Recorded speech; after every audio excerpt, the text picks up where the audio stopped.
Hola, ¿cómo están? Bienvenidos a esta primera edición de OM Reality. Mi nombre es Ana y estamos muy felices de que nos acompañen esta mañana.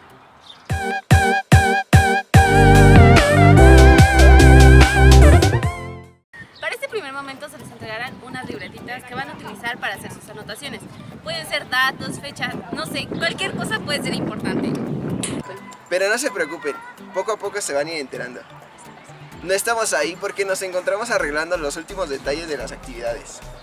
Deben saber que estas anotaciones son fundamentales para el segundo momento. Tomen en cuenta que cada integrante de su equipo será pieza fundamental para llegar a la victoria. Y bueno, ahora sí, comencemos con este primer momento. ¿Están listos?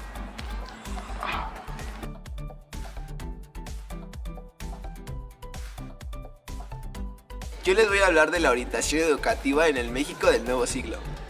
A mediados del siglo XX, la orientación tomó una práctica más participativa en sus estudiantes, con estrategias y métodos en donde busca apoyarlos en sus intereses vocacionales y escolares.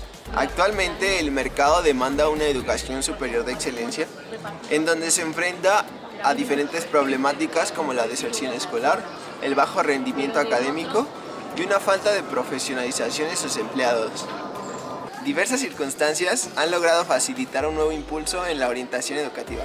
La primera es una creciente conciencia de los orientadores, en donde ellos deben de tomar conciencia de cómo está la orientación en su país. La segunda es una mayor y mejor profesionalización en los orientadores, en donde busquen lograr más estudios con posgrados, maestrías, doctorados, etc. La tercera es mantener y fortalecer espacios de discusión en donde los orientadores puedan debatir acerca de las problemáticas que se sitúan en el país. La cuarta es la realización de publicaciones periódicas en donde se debatirá y analizarán la orientación educativa en México.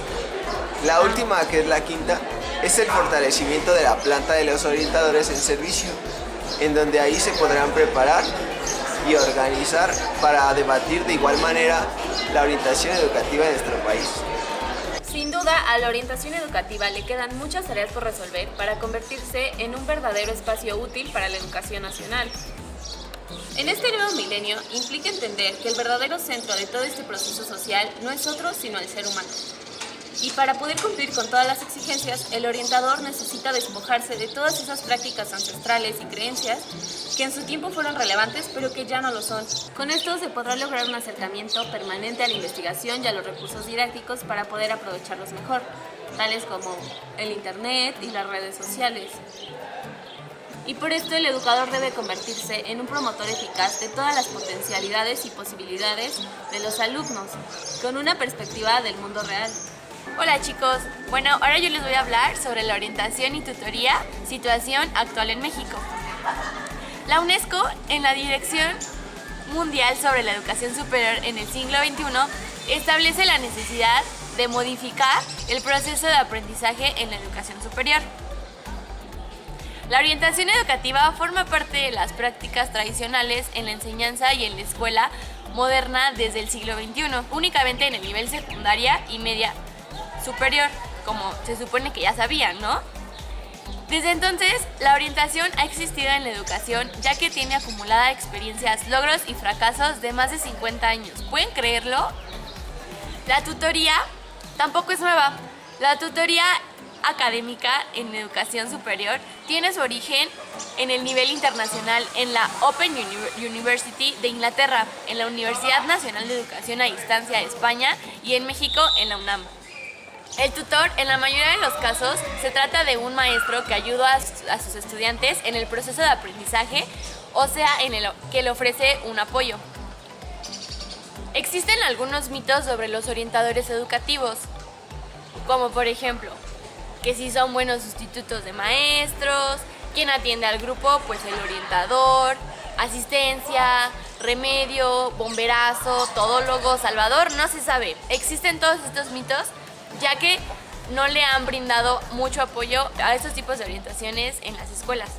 La tutoría no solo es el que apoya al estudiante a sobrevivir en el mundo escolar, y es aquí donde se une la orientación y la tutoría en casos de la educación superior y constituye apoyos académicos en el personal y en lo profesional.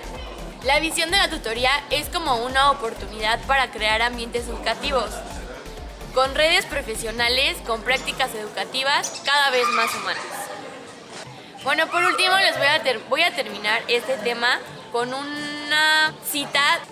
Hoy es hoy, mañana es mañana, y hoy es cuando tengo la responsabilidad, no mañana. Hola chicos, les voy a hablar acerca del tema que me tocó, que es la orientación y tutoría a la luz de los procesos de institución del aprendizaje. Bueno, rápidamente les voy a comentar de qué trata esto. En común, escuchamos decir que la educación está en crisis, que los programas no son lo suficientemente buenos para que den los resultados esperados, que los niños y los jóvenes no aprenden lo necesario según los estándares internacionales. Pero también tenemos aquí mucho que ver en los profesores y que los profesores no están lo suficientemente preparados para hacer frente a un mundo cambiante y globalizado, que el futuro del desarrollo está en el cambio tecnológico y que la educación es la vía para salir de la pobreza. Estas afirmaciones están destinadas a crear confusión y terror en este capitalismo. Bueno, en todos los países de América Latina, la Ley General de Educación son fuertemente cuestionados desde los sectores más extremos, pero casi siempre tratando de explicar cuál es el papel del Estado. Bueno, de lo que se trata aquí es de interrogar el espacio de enseñanza más que de la educación, para saber si en el espacio de la escuela es posible aprender algo y bajo qué condiciones.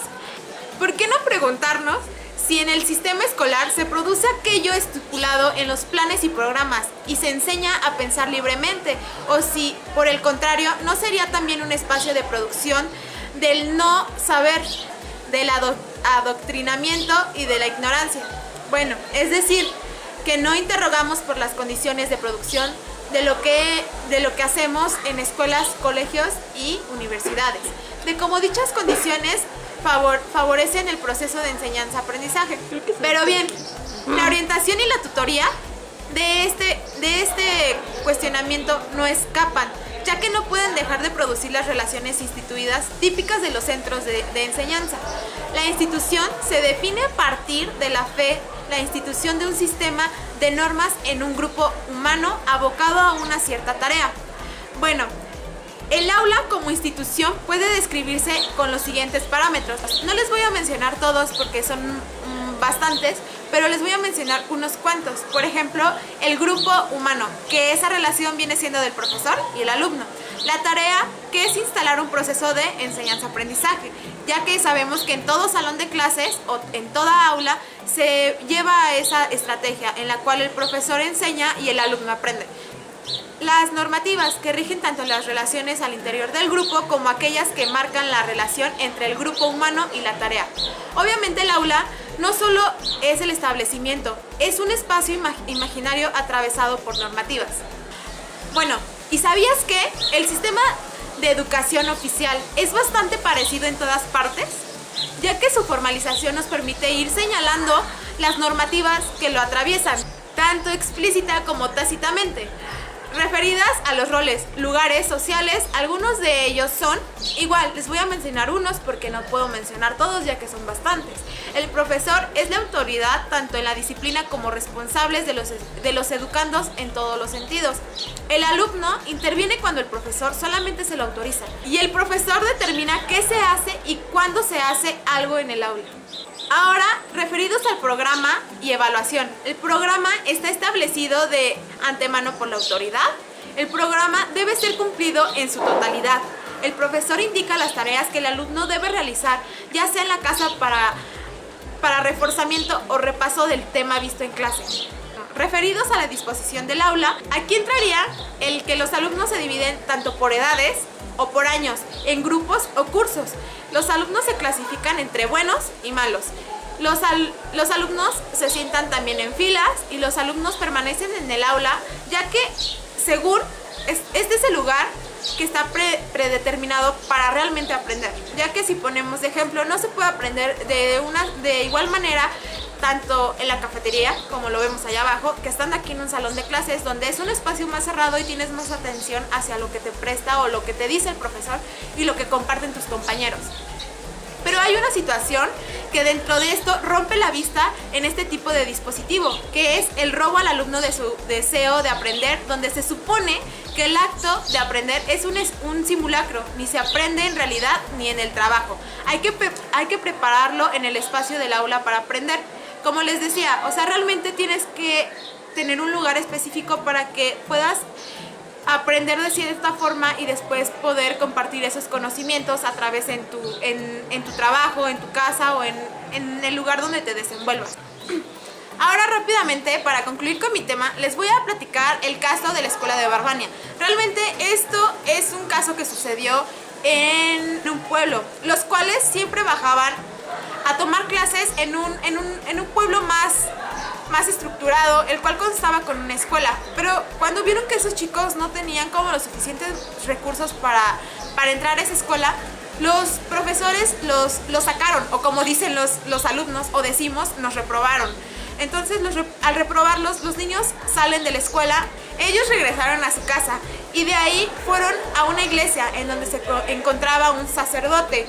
El sacerdote no tenía destinado un programa de estudios ni nada, pero él quería enseñarle a esos alumnos realmente cómo era el leer o el escribir, no teniendo un seguimiento, pero haciendo de ello o sacando sus conocimientos previos para que los alumnos tuvieran esa necesidad, esa capacidad de aprender más bien.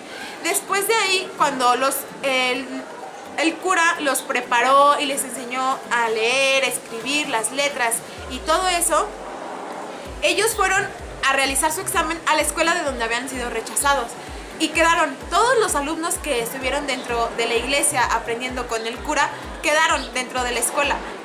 Hola chicos, ahora yo les voy a hablar sobre la ética del orientador docente. La ética orienta al individuo a través de una serie de principios directivos para que logre alcanzar en su vida íntima la perfección en todos sentidos, en tanto que la orientación guía a las personas hacia procesos de adaptación psicosocial con el propósito de ayudarlas y superar crisis generadas por hechos imprevistos y o favorecer en ellas el desarrollo de sus potencialidades humanas. La ética no se expresa únicamente como leyes objetivas, sino que orienta al comportamiento y nutre cada vez más de las prácticas ejercidas por el individuo. La práctica profesional del orientador exige que los mismos estén aptos y capacitados para ejercer y tengan una alta dosis de responsabilidad individual. Las consideraciones éticas que han sido expuestas en este trabajo llevan a explicar el rol del orientador al momento de intervenir o manejar conflictos en el ámbito educativo, donde se ponen de manifiesto todas las capacidades intelectuales, comunicacionales, personales, afectivas y profesionales, e implica poner en práctica el establecimiento de sus propios límites con los otros sujetos con los que lleva el proceso para evitar incluir en un problema ético vibratorio dentro de la escuela.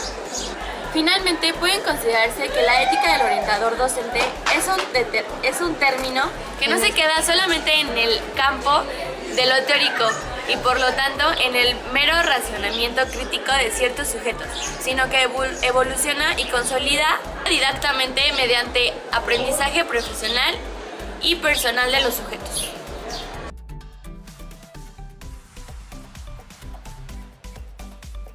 Muy bien, ahora es tiempo de las instrucciones. El rally va a tener 5 estaciones, las cuales van a estar distribuidas por toda la escuela. A cada equipo se le entregará una cartilla con 5 casillas, la cual tienen que rellenar con sellos, que van a ir obteniendo en cada una de las estaciones si logran concluir con las actividades. Cada estación va a constar de una actividad, ya sea deportiva o de agilidad mental, de una serie de preguntas y eso será todo. Si logran concluir cada una de estas actividades, se les entregará una pista. La pista los llevará a la siguiente estación. Habrá un equipo verde, un equipo azul, un equipo naranja y uno amarillo. El equipo verde tendrá como capitana a Citlali y sus integrantes serán Viri, Erika, Yareli y Regina. El equipo naranja estará por capitán Alondra, que tendrá por integrantes a Melanie, Violeta, Gaby y Sofía. El equipo azul tendrá como capitán a Leti, que tendrá como integrantes a Cassandra, Uriel, Mitzi y Fanny. Y por último, el equipo amarillo tendrá como capitana a Mariana, que tendrá por integrantes a Daniela, Joana, Fernanda y Rosa. Y bueno, ahora sí que ya saben cómo están los equipos, por favor intégrense. Y al salir tengan cuidado porque los van a estar esperando unos paquetes que están destinados para cada equipo. ¡Comenzamos en